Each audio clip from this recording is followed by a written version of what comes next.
Hi students, today we will discuss chapter 3rd, the summary of the chapter The Midnight Visitor written by Robert Arthur. तो जो ये story है ये हमें हमारी सप्लीमेंट्री बुक से है। तो this story begin with Fowler. एक फाउलर नाम का आदमी रहता है इस स्टोरी में, और दूसरा एक ऑजिबल नाम का कैरेक्टर होता है और एक मैक्स। इसमें तीन मेन कैरेक्टर होते हैं।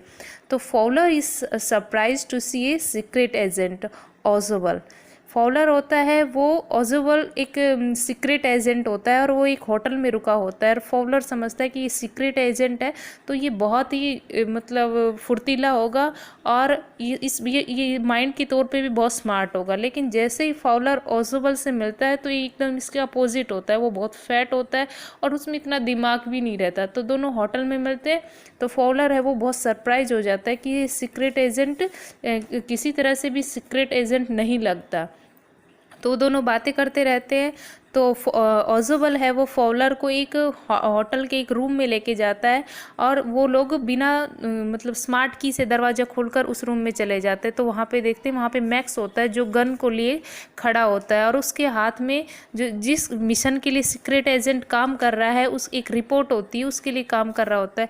वो उस रिपोर्ट को पाने के लिए मैक्स है वो जो सीक्रेट एजेंट है वो सामने देखता है कि मैक्स सामने बंदूक रख के और खड़ा है और वो बोलता है कि तुम कहाँ से आए। मैक्स है वो फाउलर को बोलता है कि तुम कहाँ से आए। तो बोलता है मैं स्मार्ट की का यूज़ करके डोर से आया हूँ। तो बोलता है कि तुम बालकनी से भी आ सकते थे। तो इस तरह से वो लोग आर्ग्यू करते रहते, बातें करते रहते। तो अचानक दरवाजे के ऊपर किसी की खटखटाहट होती है। तो ये देखकर मैक्स है वो डर जाता है क्योंकि उसके पीछे पुलिस लगी हुई होती है। और जो ऑजिबल है वो एक सीक्रेट एजेंट है तो बोलता है कि शायद पुलिस है बाहर और वो पकड़ लेगी। तो ये जो मैक्स है वो बोलता है कि पुलिस अब तो मुझे पुलिस पकड़ लेगी। और वो जो इम्पोर्टेंट जो पेपर है उनको वहाँ पे रख के वो विंडो से नीचे कूद जाता है, जो बालकनी की विंडो है वो, क्योंकि वो डर जाता है कि पुलिस है और वो मुझे अब अरेस्ट कर लेगी। बट उसके कूद जाने के बाद वो विंडो से कूद जाता है और उसकी मौत हो जाती है, किसकी, मैक्स की। अब जैसे ही दरवाज़ा खुलता है तो उसमें से पुलिस ना होकर एक वेटर होता है और वो बोलता है, उसके हाथ में एक ट्रे होती है, उसमें ग्लास और एक बॉटल रखी होती है और वो बॉटल को टेबल के ऊपर पुट करते हुए बोलता है कि ये आपका ऑर्डर जो आपने बोला था। अब फाउलर है वो बहुत हैरान है कि ये सब कैसे हुआ। जो ऑजिबल है उसने तो ये बोला था कि बाहर पुलिस है। तो बाद में ऑजिबल फाउलर को बताते हैं कि ये सब मेरा प्लान था और मैं इससे ये रिपोर्ट चाहता था। तो अब फाउलर को भी यकीन हो गया है कि वास्तव में ये भले फिजिकल ऐसा ना दिखता हो लेकिन इसमें क्वालिटी तो है एक सीक्रेट एजेंट की। तो इस तरह से ये स्टोरी है ये कंप्लीट होती है। अब हम इसकी एक्सरसाइज है, इसके क्वेश्चन आंसर है वो डिस्कस करेंगे। First of all we will discuss read and find out. Question first है, how is Ausable different from other secret agent. ये आपको पेज नंबर 14 पे मिलेगा, आप खुद डिफाइन कर सकते हैं, मैं ओनली डिस्कस करूँगी। तो ऑजिबल था वो किस तरह से डिफरेंट था दूसरे जो सीक्रेट एजेंट्स थे उनसे। Oswald is different from other secret agent in many ways. He has a small room in the musty corridor of a gloomy French hotel. It was on the 6th and top floor, and it was secondly the setting of romantic adventure. He was extremely fat in spite of living in Paris for over 20 years. He spoke French and German with difficulty and had an American accent. Instead of getting messages passed secretly to him by beautiful girls, he got only a routine telephone call making an appointment. In this way, he was different from the conventional of a secret agent. He deals with Max by inventing some stories and convincing Max to act on them so that he could get rid on the permanently. तो ऑजिबल था वो बहुत different था secret agent से। वो एक ऐसे small room में रहता था जहाँ पे वो 6th फ्लोर पे रहता था, दिखने में फैट था और वो फ्रेंच और जर्मनी भाषा वो बहुत डिफ़िकल्टी से बोलता था। इस तरह से काफ़ी ऐसी चीज़ें हैं जो ऑजिबल को डिफरेंट बनाती हैं अदर सीक्रेट एजेंट से। सेकंड क्वेश्चन इसमें है, who is Fowler and what is his first authentic thrill of the day. तो Fowler is a writer and he had come to meet Ausable. His first authentic thrill of the A day came when he saw a man in Ozabel's room pointing a pistol towards Ozabel and himself. वो बहुत डर गया था जब उसने उस कमरे में देखा ओजोबल के रूम में एक गन मैन को। वो कौन था? मैक्स। तो वो बहुत डर गया था।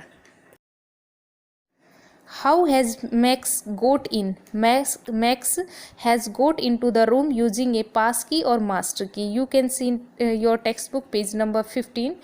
How does Ozwald say he got in? Ozwald said that he thought Max had got into the room through the balcony. He said that it was the second time in a month that somebody had got into his room this way. दूसरी बार ऐसा कोई आदमी मिला है जो in this room इस तरह से। तो ये हमारे जो find and read and find out question answer है वो कंप्लीट है। अब हम इसकी थिंक अबाउट इट जो क्वेश्चन आंसर है वो डिस्कस करते हैं। क्वेश्चन फर्स्ट है, Oswald did not fit any descriptions of a secret agent Fowler had ever read. What do secret agent in books and film look like in your opinion? Discuss in a group class some stories and movie featuring spaces detective and secret agents and compares their appearance with that Oswald in this story. तो इस कहानी में अपने आपको अपनी as a fiction write in your own language but we will discuss also. तो इसका answer हो सकता है secret agent in fictions are projected like idle men, tall, dark and handsome. They are usually well built. They keep beautiful women for company. They would smoke a pipe like Sherlock Holmes and cigar and execute death-defying stunts like James Bond. Movies based on James Bond show high-tech gadgets which assist the detective in country's villains. However, there are some exceptions to their appearance of a secret agent. Also, a character named Faluda was created by Satyajit Roy, the famous Bengali filmmaker. Faluda was a tall, athletic figure who released the superb analytical ability of the observation skill. तो इसके according secret agent कैसा होना चाहिए, उसकी personality कैसी होनी चाहिए, उसको डिस्क्राइब किया गया है। एक क्वेश्चन इसमें और है, how does Oswald managed to make Max believe that there is a balcony attached to his room? Look back in details description of what makes the convincing story. इस balcony scene को describe करना है। तो इसका answer है Oswald created details description of how his office was part of bigger apartment and how the next room had a direct connection with a balcony. His statement that somebody else also broke into his office through that balcony and early made of the convincing stories. Oswald's ability to think quickly and calmly in a situation of panic make it convincing. तो इसमें balcony जो scene था उसके बारे में बताया गया है। Third question we will discuss.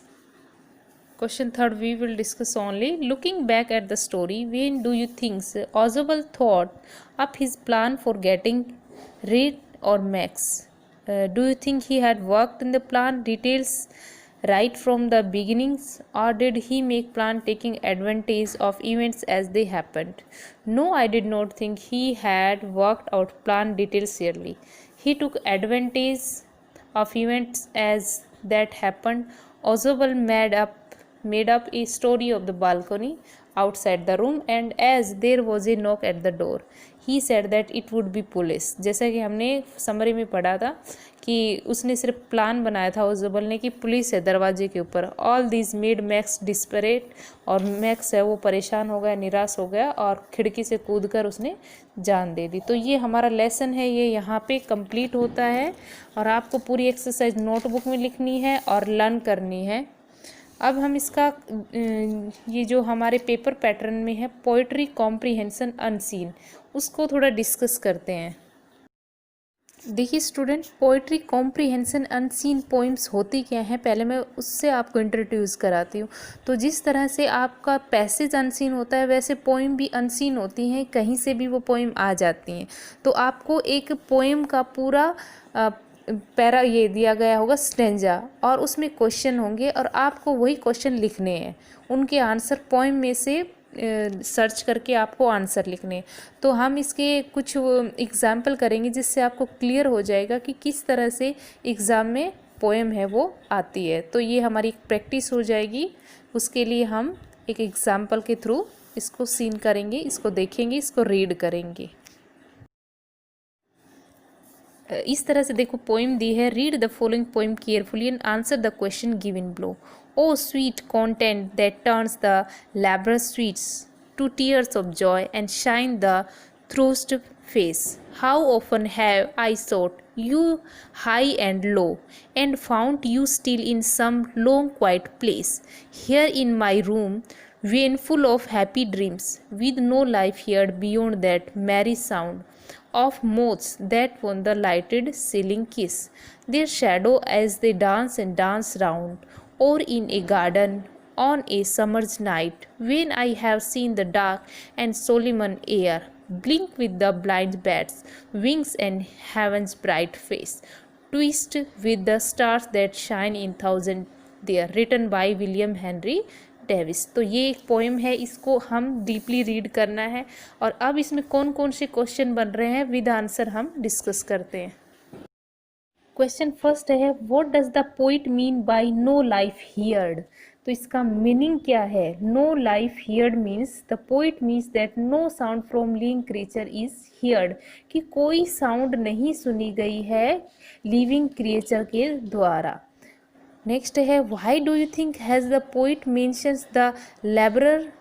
तो the poet has mention that labourer because a labourer's life is difficult and it is only contentment with loads of like bring them happiness, कि एक लेबरर की लाइफ है वो बहुत difficult होती है। Next है, what message does the poet give us in the poem. तो इस पोइम में पोइट क्या मैसेज देता है। The poet gives us a message to seek content in lonely quiet place and amidst natural sights. Amidst और natural sights के बारे में बताता है। तो इस तरह से हमें एक ये जो पोइट्री कॉम्प्रीहेंशन है अनसीन, इसको हमें करना है। एक एग्जाम्पल और देखते हैं। The poetry of earth is never dead, when all the birds are faint with the hot sun, and hide in cooling trees, a voice will run from hedge to hedge above the new mown mid, that is grasshoppers। ज़्यादातर poem naturally होती हैं, इसमें भी बताया गया है birds और trees के बारे में, प्लांट्स के बारे में।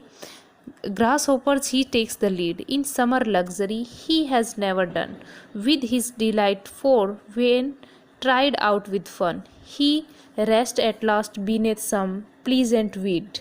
The poetry of earth is ceasing never, on a long winter evening when the frost was wrought a silence from the stove strills, the cricket's songs in warmth increasing ever, and seems to one drowsiness half lost, the grasshopper among some grassy hills। Written by John Keats. John Keats ने बहुत सारी poem लिखी है nature से related. इसके question answer है वो discuss करते हैं। In what way are the grasshopper and the cricket similar. The grasshopper and the cricket sing despite the harshness of the season. दोनों एक ही सीजन में हार्शफुल सॉन्ग है वो प्रोड्यूस करते हैं। नेक्स्ट है, what is meant by new mown mead. New mown mead means meadows in which the grass has just been mown. Meadows मतलब जो ग्रास होती है ग्रीन ग्रास, उसको कहा जाता है। What is the grasshopper summer luxury. The grasshopper summer luxury is singing and hopping about from hedge to hedge despite the intense summer heat. Summer के grasshopper के लिए बहुत अच्छी होती क्योंकि वो जो हैज़ के पेड़ जो प्लांट होते हैं हैज़ टू हैज़ वो घूमता रहता है। तो ये हमारा कॉम्प्रीहेंशन जो पोइट्री है वो कंप्लीट होता है। तो आपको पूरी वीडियो देखनी है, स्किप नहीं करना है। This video is very helpful और write and learn all things and practice also. Okay, thank you.